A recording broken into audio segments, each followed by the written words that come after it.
So hello everyone, आप सभी का स्वागत है अपार एजुकेशन की इस प्यारी सी वीडियो में। सो गाइस, इस वीडियो में हम लोग देखने वाले हैं कक्षा 12 गणित सारणी वाले चैप्टर में प्रश्नावली 4.6। ठीक है, प्रश्नावली 4.6 को देखने वाले हैं। इसके पहले क्या है, हमारे पास कुछ बेसिक्स होते हैं, जैसे कि मैं आपको दिखाने वाला हूँ। देखिएगा, इस क्या है जो हमारा प्रश्नावली एक्सरसाइज है, इसमें हम सीखेंगे सारणी को और अवयवों के अनुप्रयोग। ठीक है, यानी कि applications of determinants and matrix. ठीक है, तो सारणी का और अवयव दोनों मिक्स होंगे। ठीक है, उनका हम क्या करेंगे, एप्लीकेशन देखेंगे। ठीक, देखिएगा यहाँ पर दे रखा है कि अवयव के व्युत्क्रम द्वारा रैखिक समीकरणों के निकाय काल। ठीक है, यानी कि समीकरण क्या होगा, रैखिक होगा। ठीक है, तो यानी कि लीनियर।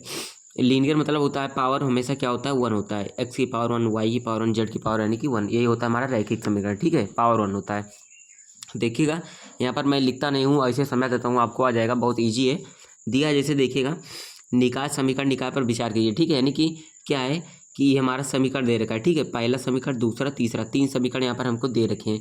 A1x B1y C1z। ठीक है, तो ये ऐसे हमारे क्या 3 समीकरण दे रखे हैं। अगर हमें यहाँ से ए का मान निकालना हो, ठीक है, तो ये हमारा क्या होता है, मैट्रिक्स है। ठीक है, यहाँ से हमें ए का मान निकालना है तो क्या करना पड़ेगा, यहाँ से A1, यहाँ से A2, यहाँ से A3, A1 A2 A3 ले लिया। उसके बाद B1 B2 B3 लिया, B1 B2 B3, C1 C2 C3, C1 C2 C3 ले लिया। ठीक है, या फिर A1 B1 C1 कर लिया, ऐसे ऐसे कर सकते हैं। तो ए का मान यहाँ पर निकल जाता है। ठीक है, एक्स का मान अगर निकालना हो, ठीक है, जैसे कि अभी हम 1 2 3 क्वेश्चन जैसे इस वीडियो में करेंगे, तो उसमें तो खैर एक्स का मान नहीं निकलवाएगा। उसके बाद जब करेंगे तो उसमें हमें एक्स का मान निकालना पड़ेगा। ठीक है, तो उसके लिए क्या करना है, हमें अगर एक्स करना है तो एक्स यहाँ पर देखिए हमारे कितने चर पद हैं, चर एक्स है, वाई है, जेड है। ठीक है, तो एक्स बराबर क्या है, एक्स वाई जेड। ठीक है, यानी कि हमारे कितने चर पद हैं, चर पद हमारे 3 हैं, एक्स वाई जेड, तो एक्स बराबर एक्स वाई जेड आ गया। ठीक है, बी बराबर निकालना होगा तो D1 D2 D3, तो या D1 D2 D3 है। ठीक, तो ये होता है।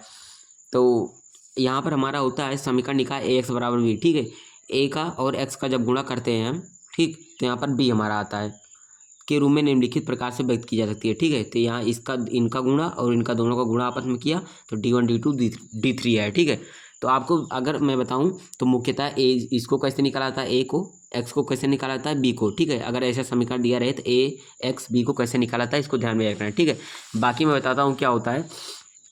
बाकी अगर मैं यहाँ पर एक बार मैं दिखाता हूँ, देखिए यहाँ पर दे रखा है। देखिए जैसे कि 1 से 6 तक दी गई समीकरण निकायों के संगत तथा असंगत के रूप में असंगत के रूप में वर्गीकरण करना है। ठीक है, तो संगत और असंगत दो यहाँ पर दे रखे हैं। ठीक है, तो संगत असंगत क्या होता है, मैं इसके बारे में पहले थोड़ा एक्सप्लेनेशन कर देता हूँ। ठीक है, देखिएगा, तो यहाँ पर अगर मैं बताऊँ आप लोगों को, जैसे यहाँ पर मान के चलेगा हमारे पास कोई सारणिक ए दे रखा हो। ठीक है, सारणिक दे रखा हो, जैसे A1 दिया है, यहाँ पर A2 है, यहाँ पर फिर B1 है, यहाँ पर क्या है, B2 है। ठीक है, ये हमको क्या दे रखा है, हमको ये सारणिक दे रखा है। ठीक है, तो इसमें क्या करेगा, हम सारणिक ए का मान निकालें। ठीक, सारणिक ए का मान निकालें, अगर वो क्या है, नॉट इक्वल 0 है। ठीक है, सारणिक का मान तो आप लोग निकालना जानते हो, इसका गुणा इसमें माइनस इसका गुणा इसमें करते हैं। ठीक, तो सारणिक अगर मान निकालें नॉट इक्वल 0 है तो उसका क्या होगा, एक अद्वितीय हल होगा। ठीक, अद्वितीय हल, अद्वितीय हल होगा। उसके साथ साथ क्या होगा, जो दिया गया समीकरण होगा वो क्या होगा, असंगत होगा,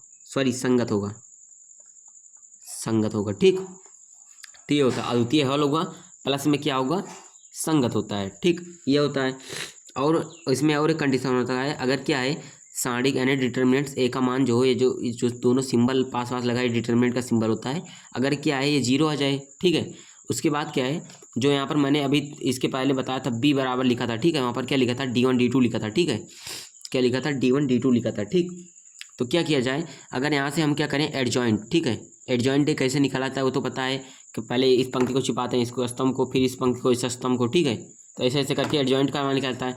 तो एडजॉइंट ए गुणा अगर बी का गुणा करें, ठीक है, बी का गुणा करें, अगर वो क्या है, 0 के बराबर आ जाए। ठीक, 0 के बराबर आ जाए तो इस कंडीशन में क्या होता है, अनंत हल होगा। ठीक, अनंत हल होगा। उसके साथ साथ क्या होगा, ये भी संगत होगा, प्लस संगत होगा। ठीक, तो ये संगत की कंडीशन होती है। ये पहली कंडीशन हो गई, दूसरी कंडीशन, इसको आपको याद में रखना है।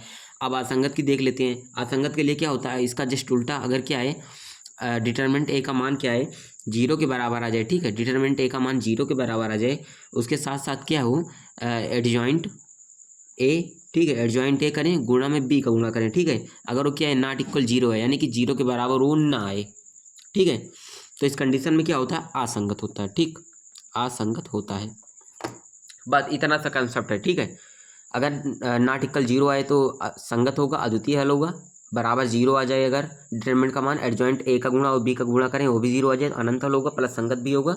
अगर ये क्या हो, डिटरमिनेंट ए का मान यानी मॉडुलस से बराबर जीरो आ जाए तो असंगत होगा, ठीक। अब देखिए क्वेश्चन में फटाफट कराता हूँ।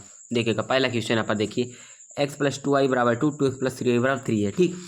तो एक दो क्वेश्चन इस वीडियो में मैं केवल कराऊंगा, उसके बाद नेक्स्ट वीडियो में करेंगे, ठीक है। देखिएगा पहला क्वेश्चन, एक्सरसाइज कौन सा है, 4.6 है, ठीक है।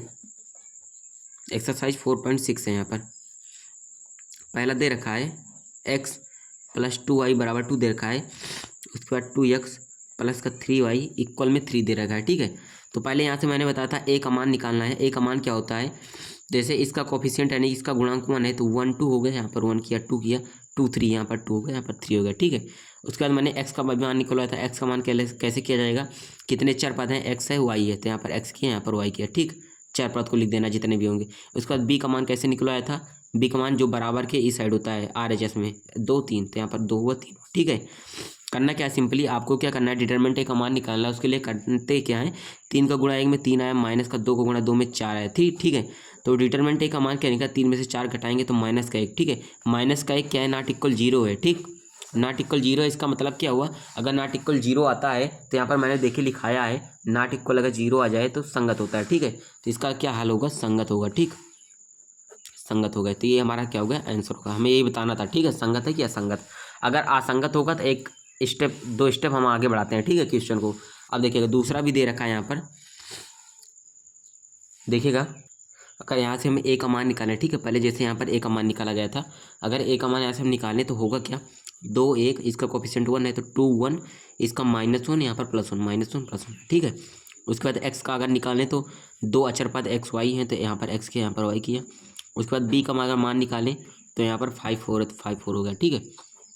करना क्या है, सिंपली आपको एडजॉइंट क्या है, डिटरमिनेंट ए का मान निकालना है। 2 का गुणा 1 में 2 आया, माइनस लगाया, फिर 1 का गुणा माइनस में तो 1 माइनस हो रहा है, 2 माइनस माइनस मिलकर प्लस 2 1 3 हो गया, ठीक है। तो 3 क्या होता है, नॉट इक्वल जीरो होता है। नॉट इक्वल जीरो है, इसका मतलब क्या है, दिया गया समीकरण क्या है, इसका संगत हल होगा, ठीक है। ये संगत है, ठीक है, यहाँ पर क्या होगा, यहाँ पर आंसर। अब बात करते हैं थर्ड वाले की, ठीक है। इसमें कुछ करना नहीं, सिंपली बस थोड़ा सा सॉल्व भी करना है। इसमें दे रखा है एक्स प्लस 3y इक्वल 5 दे रखा है, ठीक है। उसके बाद में दिया है 2x plus 6y equal to 8, ठीक है। अगर इसमें से हम दो सबसे कॉमन ले लें तो हो जाएगा x plus 3y equal to 4, ठीक है, ये होगा। दो सबसे कॉमन ले लिया, कॉमन लेकर हटा दिया, ठीक। तो यहाँ पर अगर हम इसका लिखें ए का मान, तो ए का मान क्या आएगा, 1 1, तो 1 1 आया। उसके बाद 3 3, तो यहाँ पर 3 3 आया, ठीक, ये होगा। उसके बाद अगर यहाँ से x का मान निकालें, कितने अक्षर पद हैं, एक्स वाई है, तो यहाँ पर एक्स वाई किया। उसके यहाँ से अगर b का मान निकालें तो क्या होगा, 5 8, तो यहाँ पर आया 5 8, ठीक है। अब देखिए हल करते हैं, एडजॉइंट ए का डिटरमिनेंट ए का मान निकालते हैं। 3 का गुणा 3 में 3, माइनस 3 का 3 में, तो क्या है, जीरो आया। जब जीरो आया तो मैंने बताया था अगर इसका मान जीरो आ जाए तो इस कंडीशन में असंगत होता है, ठीक है। यहाँ पर क्या हुआ, असंगत आएगा, ठीक। तो असंगत आया, तो जब असंगत आएगा तो एक स्टेप आपको और बढ़ाना है। करना क्या है, एडजॉइंट ए निकालना है, ठीक है। तो यहाँ पर हम एडजॉइंट ए निकालते हैं।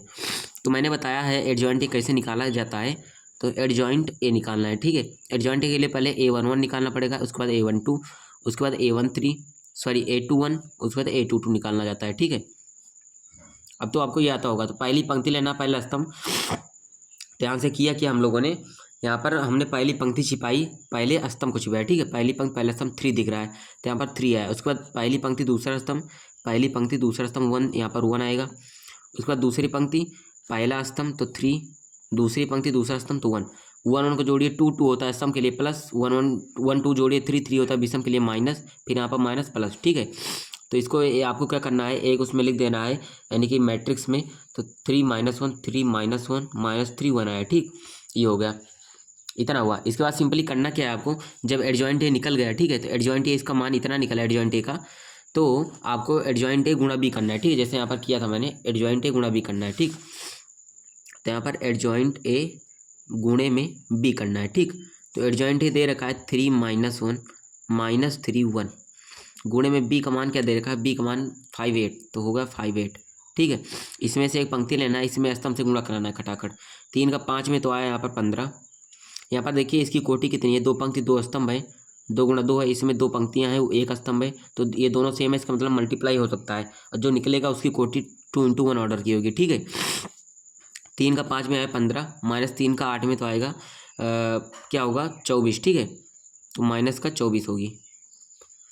उसके बाद -1 का 5 में तो आया -5, यहाँ पर 3 का 5 में तो आया 15। ठीक है, उसके बाद प्लस लगता है 3 का -8 में तो माइनस, ठीक है -24। ठीक है, उसके बाद -1 का 5 -5, 5 का +8 में तो आया 8 आया। ठीक, इसका सॉल्यूशन करते हैं। 15 में से 24 घटाएंगे तो 9 आएगा, -9। 15 5 में से 8 घटाएंगे तो आएगा 3। ठीक है, -9 और 3 है। ठीक है, ये क्या है, नॉट इक्वल 0 है। ठीक है, कोई भी एलिमेंट क्या है, 0 नहीं, इसका मतलब नॉट इक्वल 0 है, अतः दिया गया क्या समीकरण जो है असंगत है। ठीक है, ठीक, यानी क्या है, नॉट इक्वल 0 है, इसका मतलब क्या है, संगत है। ठीक है, तो यहाँ पर हमारा दोस्तों सॉल्व होता है क्वेश्चन नंबर पहला, दूसरा एंड तीसरा भी मैंने सॉल्व कराया। अगर दोस्तों वीडियो पसंद है वीडियो को लाइक है, चैनल पर फर्स्ट टाइम चैनल को सब्सक्राइब करें। मिलते हैं नेक्स्ट वीडियो में, थैंक यू।